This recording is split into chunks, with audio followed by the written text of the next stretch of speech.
아는 기자, 정치부 이세진 기자 나와 있습니다. 정리를 좀 해봅시다. 지금 국민의힘에서 어떤 일이 벌어지고 있는 거예요? 네, 김문수, 한덕수 두 사람이 접점을 찾지 못하고 있는 단일화, 못 기다린다. 이제 당 주도로 단일화한다고 지금 절차에 돌입한 겁니다. 11일까지의 시나리오를 한번 정리해봤습니다. 오늘 내일 이틀간 당원과 민심 여론조사를 진행해서 50%씩 비중으로 합산합니다. 질문은 이겁니다. 김문수 후보와 한덕수 후보 중 국민의힘 후보로 누가 더 적합하냐. 이 결과를 가지고 대선 후보 등록 마감일인 11일 전에 둘 중 하나 단일 후보로 정할 가능성이 높습니다. 며칠 전 김문수 후보가 한동훈 후보와 경쟁해서 승리했던 그 결선 기억하시죠? 한덕수 후보와 파이널 라운드로 한 번 더 하는 셈이 되는 거죠.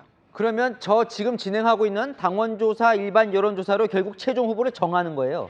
네, 지도부는 물론 이 조사와 투표로 종국에 뭘 하겠다 이렇게 뚜렷하게 밝히지는 않고 있습니다.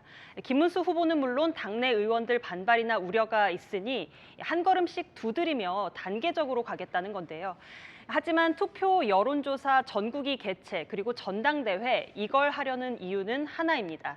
김문수나 한덕수 중 한 명을 결정하겠다는 거죠. 그럼 지금 하고 있는 저 당원, 일반 여론조사 중에 김문수 후보가 이기면 그냥 그대로 가는 거고요. 네, 맞습니다. 이미 전당대회에서 선출된 당의 대선 후보입니다.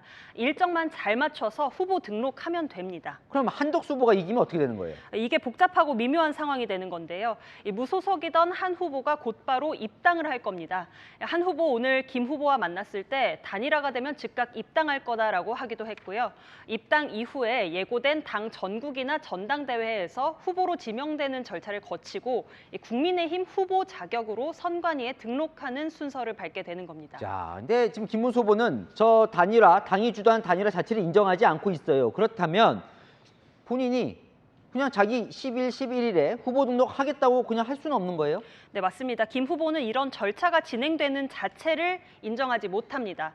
김 후보가 어제 당선인 공고장을 SNS에 공개했거든요. 정당한 국민의힘 후보는 바로나 김문수이다. 이걸 강조한 걸로 보이죠.